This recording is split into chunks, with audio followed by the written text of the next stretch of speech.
Hey guys, welcome to day 4. I think it is. Yes, it's Thursday, day 4. Welcome, welcome, welcome. I'm so excited that you are here to join me. So, today I just want to quickly just recap what we've done over the last few days. It's going to be very quickly. So, let me just swap this one over here, jump in very quickly, right? So, I hope you've had a good day today and that everything went well for you. Right. So, if you remember, we discussed standard of care versus nutritional ketosis. So, I hope by now you've been converted to nutritional ketosis. And let's just recap quickly. So, standard of care, they say diabetes is a chronic progressive disease. We say diabetes is reversible. They say use more medication as the disease progresses. Now we say get off medication. So, guys, I mean, who wants to be on medication? I mean, I won't even ask for a yes because there won't be any. So, because obviously it's expensive and there are side effects. Standard of care has a higher mortality rate and a 0.01 reversal rate. Nutritional ketosis gives you a healthy long life. Hypertension with nutritional ketosis, decrease in blood pressure, and you get off your medication. Just remember, if you start nutritional ketosis, you will have to get off your medication and watch your blood pressure because you can get off it very, very fast. Right. So let's continue. They say carbs are healthy and essential for diabetics. We say diabetics are carb intolerant. Actually, if you remember, we said it's carb toxicity for anyone who's a diabetic. They say eat more carbs. We say eat low carb. They say medication, eating healthy, and more exercise is the answer. We say nutritional ketosis is the answer. They say fat is bad. We say, hey, the healthy fat is good. They say hunger pains and bad cravings. Nutritional ketosis, you will have no hunger pains or cravings. Yay. Standard care, eat less, exercise more to lose weight. And today, that is what we will be discussing, right? So, if I'm just going to head over to this screen, right. So, today I want to discuss what every diabetic hears if he goes to, or he, she, whatever, goes to the physician and they're like, you need to eat less and exercise more. So we've heard that over and over and over again. So now I just want to dive a little bit into that situation and just discuss it. And we will see what really is going on. And I know that this will totally blow you away. So I'm just going to get over here and share this one. Just a second. Sorry, guys. Let me just see over here. So I'm saying she. This one. I hope this is the correct one. Okay, she. Let's see. And then I'll have to go to the tabs over here. Yes, I think it is the right one. Right. So if I'm in the PowerPoint presentation now, I hope this is correct. Right. So eat less, exercise more. So the so-called experts, they totally love this advice, right? So I'll just be honest with you, it is a total blatant lie, right? So the conventional advice for a diabetic is to eat less, so they will prescribe a low calorie diet, which is low fat and high carb. These guidelines were introduced to the American public in 1977. And you're probably sick of me with that one, right? But remember, we have already discussed it, the huge blunder that was made in 1977. So let's recap quickly. In 77, something awful happened. The McGovern report happened. Now, until those years, diabetes wasn't so prevalent. But in that year, the dietary guidelines were changed, and all of a sudden, we were advised to eat a low fat diet, increase our carbs, and fear fat.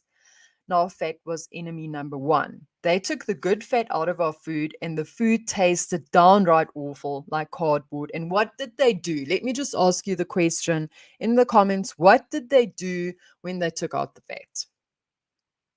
Yeah, they added more sugar. Okay, so over on YouTube, yes, they added more sugar. Well done. Right, so there's the little Okie who is so angry because it's a lie. And yeah, they added sugar. Right, so in the food pyramid, you can see that what they want us to eat, it's the healthy diet, they say. They recommend 40 to 60% carbs, and fat has to be less than 30%. So at the base, we have rice, grain, pasta, bread. So it's just carbs, carbs, carbs, right? And we are advised to eat up to 6 meals a day. So 3 meals, big meals, and then just snack in between, snack in between.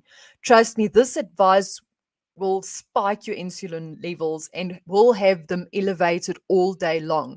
And remember, if your insulin is up there all day long, you will not lose weight. Why? Because insulin is the fat storing hormone. But now they told us don't eat fat because it increases heart disease, cholesterol, and it makes us gain weight. Now, the Nurses' Health study in 1997, which has a huge study from Harvard University, they concluded that there was no relationship between dietary fat or dietary cholesterol and heart disease. Is this what everyone out there is telling you? No, right? So then in 2006, there was the Women's Health Initiative. They followed 48,000 women, and the mean follow up in the analysis was 8.1 years. Right.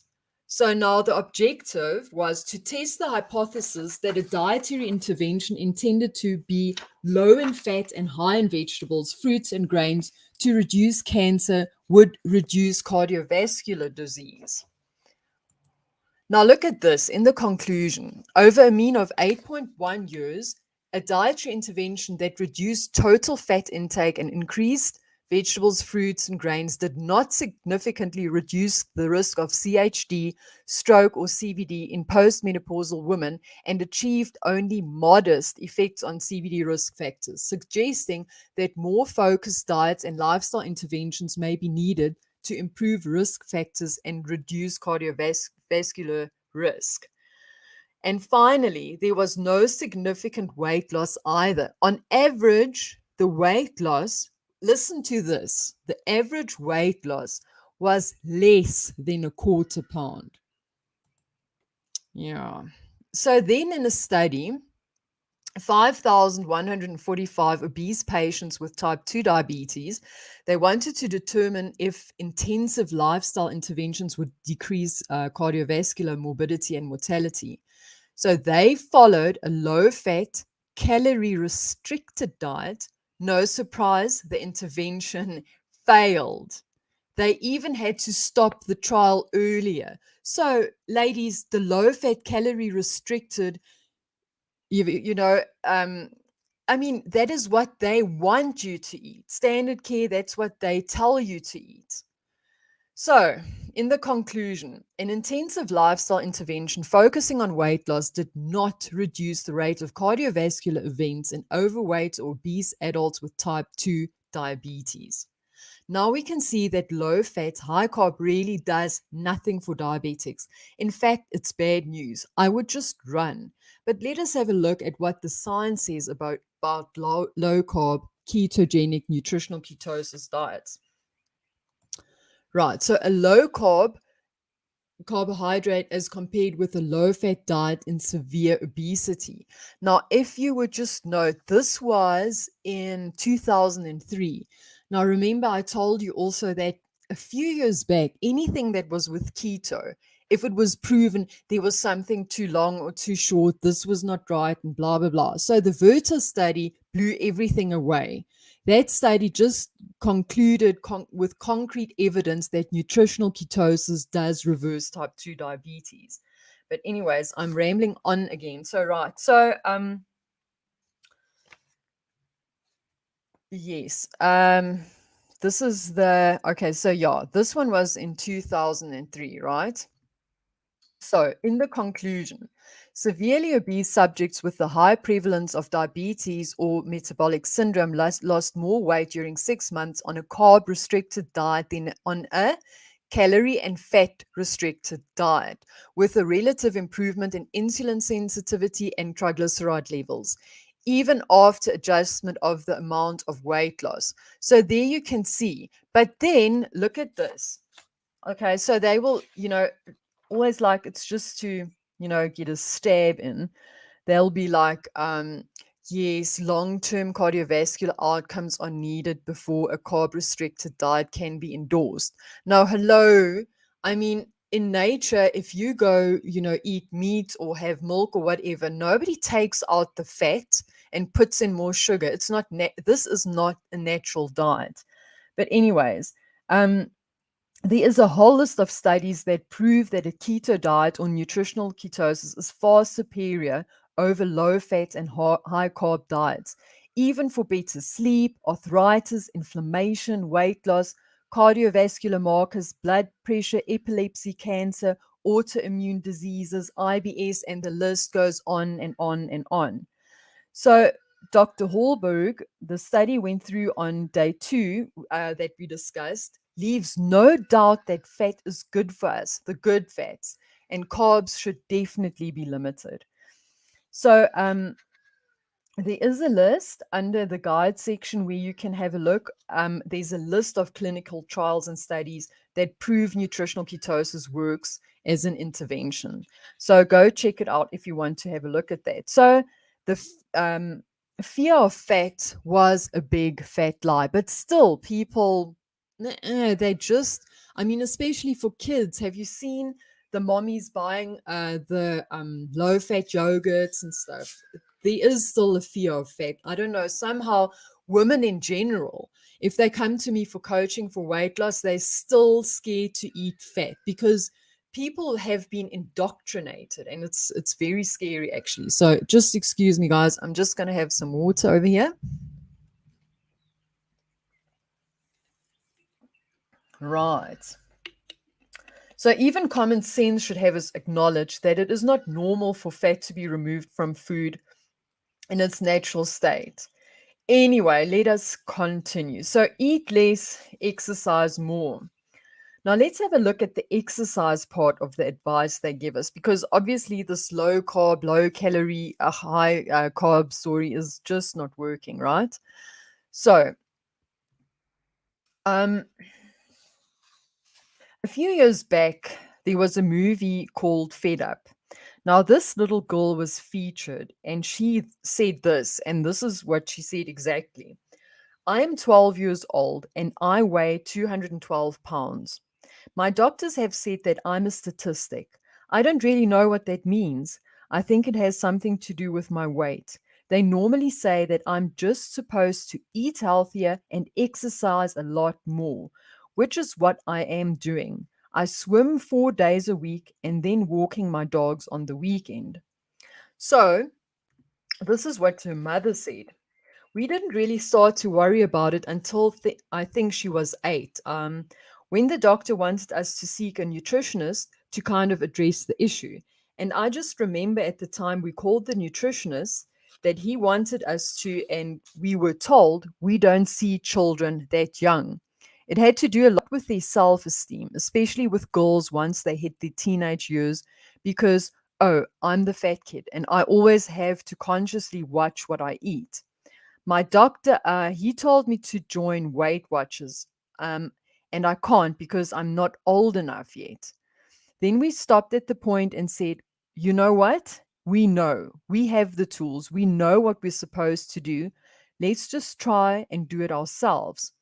Some of the things that I do when I look for healthier choices is doing the reduced fat. It's got more fiber in it. It's made with more whole grains. I look at the fat content, but its very nature is generally pretty low in fat. So cereal's a good go-to for pretty much any meal replacement. I know what my family will eat, and I try and consider that when purchasing when I'm purchasing things. So, first of all, I mean, with the whole eat less situation, you will always be hungry on a low fat, high carb, low calorie diet. The hunger pains won't go away because you're not satiated. On a nutritional ketosis diet, you will feel satiated. So that's a huge, huge difference. And now the other thing is not they think they are eating healthy foods because it's reduced fat, and this is getting them nowhere. But now they also said, okay, she has to exercise more. I mean, it is just they. Sometimes I don't have words because we've been conditioned to think of exercise as a key ingredient, perhaps the most important ingredient of any weight loss effort. So you know the drill. You join the gym on Jan the 1st if you want to reach your New Year's weight loss goals, right? Advising kids who are obese to exercise more and eat less is such a load of crap. Anyhow, don't get me started on this subject because it angers me when I see the flawed advice the so called experts give these innocent people. But in truth, the evidence has been accumulating for years that exercise, while great, absolutely fantastic for health, isn't actually all that important for weight loss. Did you know that? Exercise amounts for a small portion of daily calorie burn. One very underappreciated fact about exercise is that even when you work out, the extra calories you burn only account for a small part of your total energy expenditure. So there are three main components to energy expenditure. So we've got our basal metabolic rate, or the energy used for basic functioning when the body is at rest. It's like walking, eating, doing things around the house and such and such. So, your normal stuff, right? So, then the energy to break down foods. So, what goes on inside your body, right?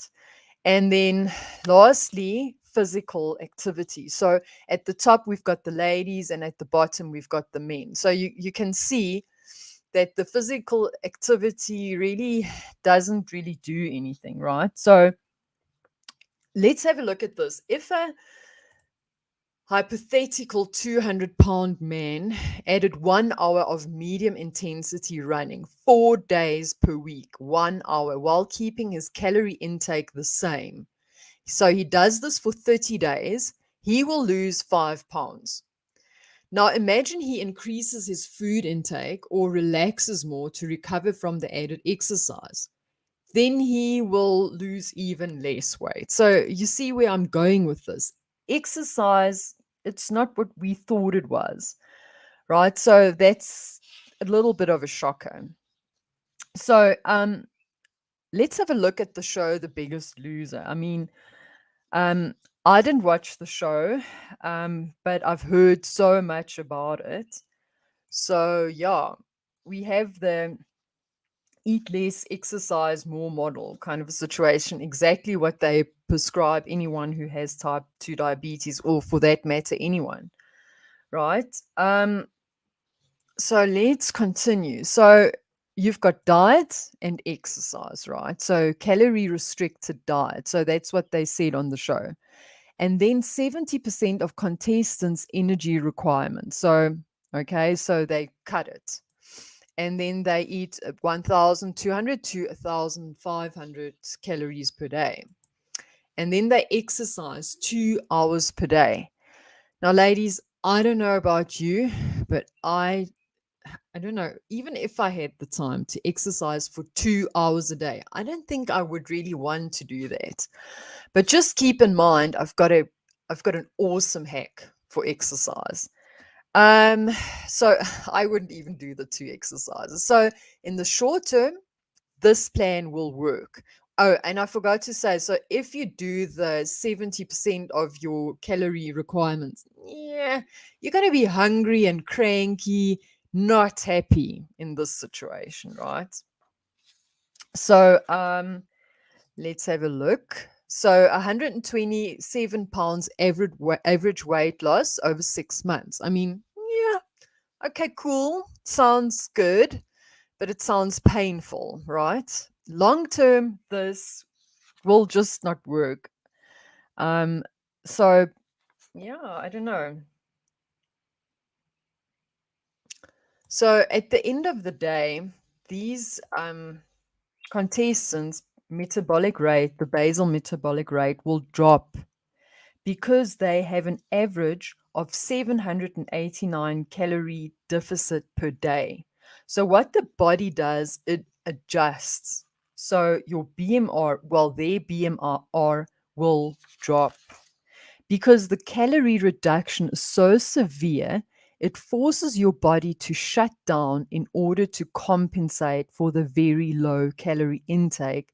And this, ladies, is starvation mode. Right. So this is the body's defense mechanism. So your body needs to match the lower calorie intake. Finally, when the expenditure drops below the intake, weight gain results. But very disturbing is that even after 6 years, your metabolic rate does not recover. So you're doing more damage. And as I said, who has the time? And you're going to be cranky all the time. So this is Suzanne Mendonca. I don't know how to say that exactly, but she was a contestant and for the Biggest Loser show, and she said there are never any reunion shows because we are all fat again. So yeah, as I said, in the short term it does work, but then they pick up all the weight. But she did lose a lot of weight and picked it back up again, unfortunately. Right. So, in the Times magazine, the article headline was Eat Less, Exercise More isn't the answer for weight loss. So, you've heard it before. To lose weight, simply eat less and exercise more. In theory, that makes sense. Actually, it's not just in theory. Science has proven that burning more calories than consuming will result in weight loss. But the trouble is that this only has short term results. For long term weight loss, it simply doesn't work, says renowned obesity expert in a recent JAMA commentary. So that is Dr. David Lustig. So, as I mentioned before, um, there are three ways to reverse diabetes: bariatric surgery. It's expensive, it's scary. Point number two is a low calorie diet. And in general, after 3 months, people just can't follow through with it, throw in the towel. And then what remains? Nutritional ketosis, right? So, as you can see, the typical advice of eat less and exercise more is rubbish. But you know what to do. You need to get yourself in nutritional ketosis. The other option is standard of care. And as I showed you, really, the reversal rate there is really crappy. I shouldn't even be saying this, but I'm going to, right? You can lose weight sitting on the couch if you're in nutritional ketosis, and you will still be able to lose weight and reverse your diabetes. So, in the Road to Reversal Challenge, I'll tell you all about in a minute, but I'm not ditching exercises. Don't get me wrong. You know, if you want to lose weight and control glucose homeostasis, what you eat plays the biggest role. Exercise is not a weight loss tool. So, obviously, the best starting point is to follow nutritional ketosis and not a low calorie diet. So, they want us to believe that diet and exercise play an equal role in weight loss and diabetes. However, you simply cannot exercise your way out of a bad diet. So, to improve your health, exercise is by far the best tool. You will certainly live a longer life. So, exercise is excellent to lower insulin resistance, improves glucose tolerance, improves your mood, decreases feelings of depression, anxiety, and stress. It's great for building and maintaining strong muscle and bones, increases energy levels, reduces risk of chronic disease, helps skin health, helps brain health and your memory. It helps with relaxation, improves sleep quality. Exercise helps relieve chronic pain, and lastly, promotes a better sex life. So, ladies, I hope that I have shown you beyond a reason of doubt that exercise really is your best option to improve your health and do nutritional ketosis because you won't feel hungry and cranky and all of those things, right?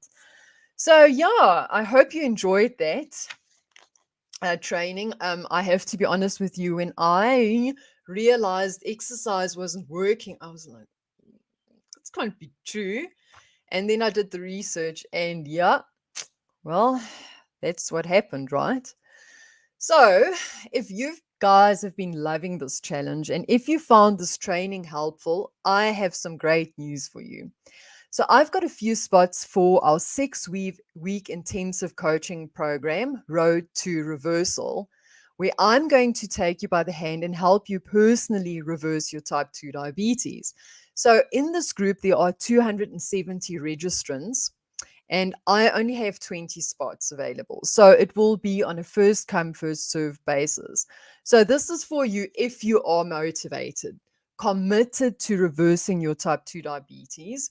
You're going to actually show up and go all out, want to make a change, like we discussed in our vision, then this is for you. And this is not for you if you're not willing to take action, if you're looking for a quick fix, you're lazy, you're a whiner, you like to make excuses, but I don't think you are, right? So enrollment closes on midnight, Monday, the 18th of November. So this is a very limited opportunity. So go to roadtoreversal.org, remember.org, to register. Right. So how many of you know that you are destined for better things in life? That the vision on day one in VIP, we discussed the vision that we spoke about is within your reach after this whole training session until today, that it is within your reach. No matter what doubt might creep in, what fears you have, what other people think of you, you want to reverse your diabetes, and I'm here to serve you. You know the road to reversal experience is for you. We all have to start somewhere. Why are you on this challenge? If you want, I'll give you 30 seconds. I'll have some water on this side. Why did you join the challenge? Do you remember in the beginning, I said, will you give you everything for this challenge? And I think 90%, if I'm not wrong, said yes, yes, yes. So, why are you on this challenge? Remember, we're not done yet. There are a few things, tricks I've got up my sleeve, but why are you in this challenge? I'll just give you a few seconds to answer that one for me.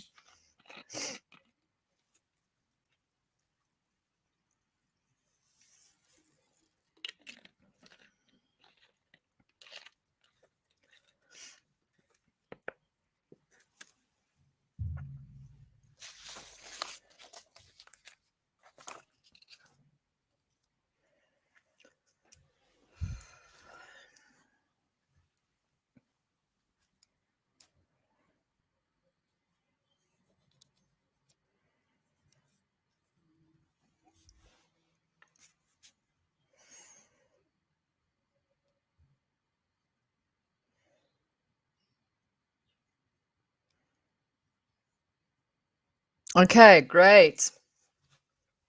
Get off medication. Okay, yes. Reversal. Yeah, yeah.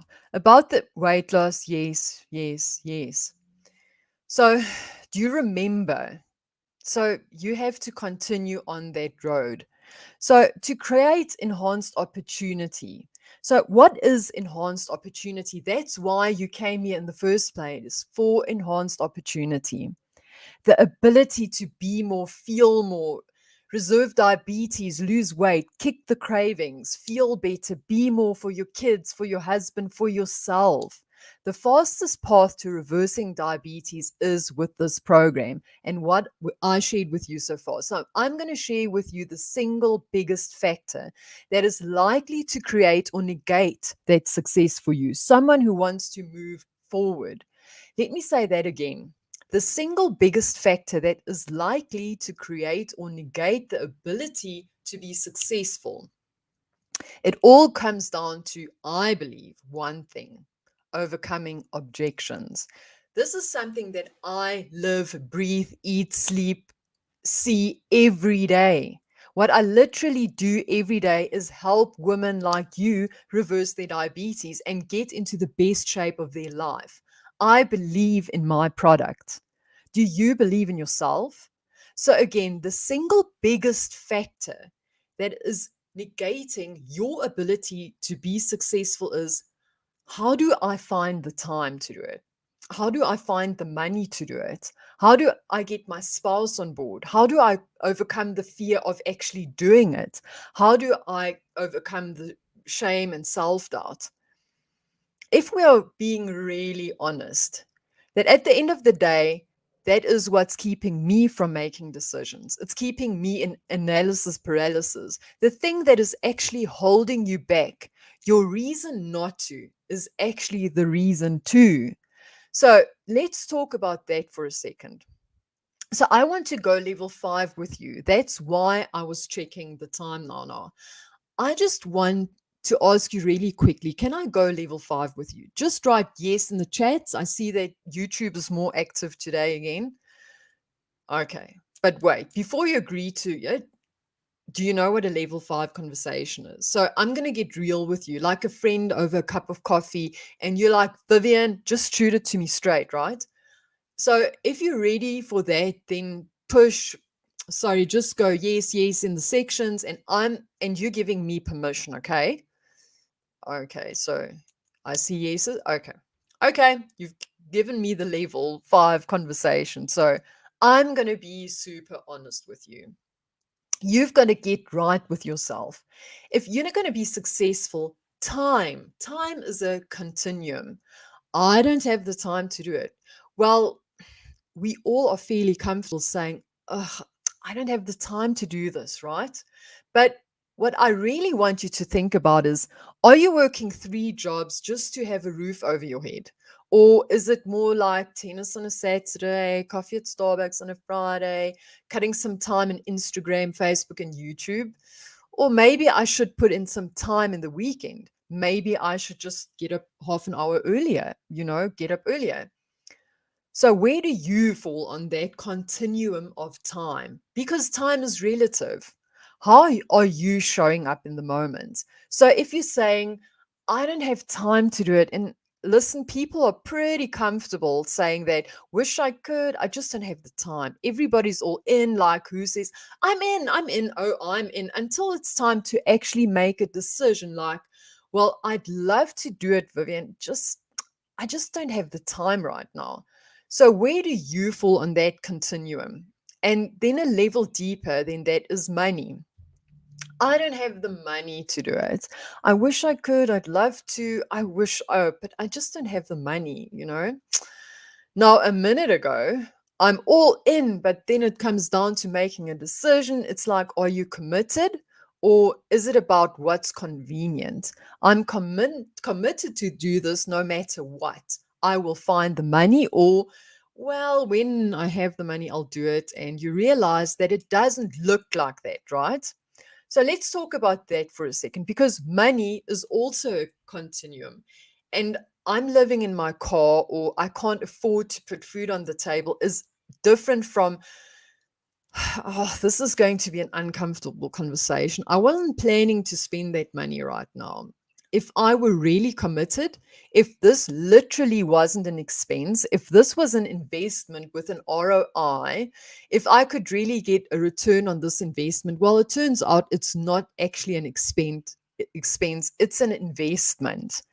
Starbucks is an expense. A cappuccino machine is an investment, meaning something that we spend that we can use to do something over and over and over again. So if you're making an investment right now, and that were to allow you to reverse diabetes and get into the best shape of your life and keeping that weight off forever, is it a smart expense, or is it a really smart investment? So where do you fall on that continuum? Now listen, If you truly don't have the money and it's going to jeopardize putting food on the table, I recommend you wait. Safety first for you and for your family, right? But if you get real with yourself and you have a level 5 conversation and there's a chance that it's just uncomfortable or that you're going to have to stretch out, this is really going to be beyond our normal comfort zone, or you're going to have an very uncomfortable conversation. So you really need to be thinking about that, because there's ROI and then there's COI. So ROI is your return on that investment, and COI is your cost of inaction. And what I mean by cost of inaction is that it actually costs you more to do nothing than it costs you to do something. If you don't take action and get support and get help in like minded community, regardless of what the investment is, investing in yourself and in your life, in the life of your dreams, in your movement, in your vision. Every time I'm making a big leap, every time I'm making a big investment, what's the ROI and what's the COI? And here's the thing with COI. It really hits home when you really get what cost of inaction is, when that lands for you and you realize all the time you've lost because a day became a week became a month became a year, and then years became a decade. Now you look back and you're like, everyone's gone so far. All those lucky people have done amazing things, and I'm still stuck exactly where I'm at. So I realize, oh, the difference between them and me is they took committed action. They chose commitment over convenience. They invested in themselves. And I'm still stuck right here where I was, because for the average person, we need accountability and community and enhanced opportunity to be more, do more, have more, make more, reverse more, because it is hard to build that muscle by yourself. That's why you invest to be surrounded by someone who can give you repetition, immersion, and mastery. So let's have that uncomfortable conversation. So here's what's most important, because some of you might be in the same position as I was. I said that time, money, spouse, fear, shame, and self doubt are what most likely is going to hold me back. The spouse conversation is real, and that is what this comes down to. And this, if you're investing $95 to $1,000 to $3,000, because the stakes get bigger as you get bigger, but the conversation stays the same. So what I'm saying is, even if you want to spend $1 to $100, it doesn't matter. The conversation, you've got to learn how to ask for support and not permission. You see, that's the difference. But that conversation just stays the same. So often when we're going to a husband or a life partner or even a family member and we're asking them to weigh in on into a considerably big decision in our life, they are not qualified to weigh in, because still we ask them to weigh in on this big life-changing decision, and then we are shocked if they don't actually get what we're saying. So here's the thing. I want you to know, when you go to someone, right, regardless of who it is, your sister, brother, mother, husband, significant other, your dog, no, I'm kidding, you know, I'm thinking about this thing, you say to them, I don't know, I mean, I think I could, I should, it's so cool, I know it will help me. I mean, I don't really have the money. I know we talked about it. I know that like we decided I wouldn't spend any more money on my diabetes. Do you think I should invest? And they're like, no, just stop this craziness. No. But you cannot blame them, because they don't know what's going on in your life, what you go through on a daily basis. So, no one can make a decision on your dream. It's your dream.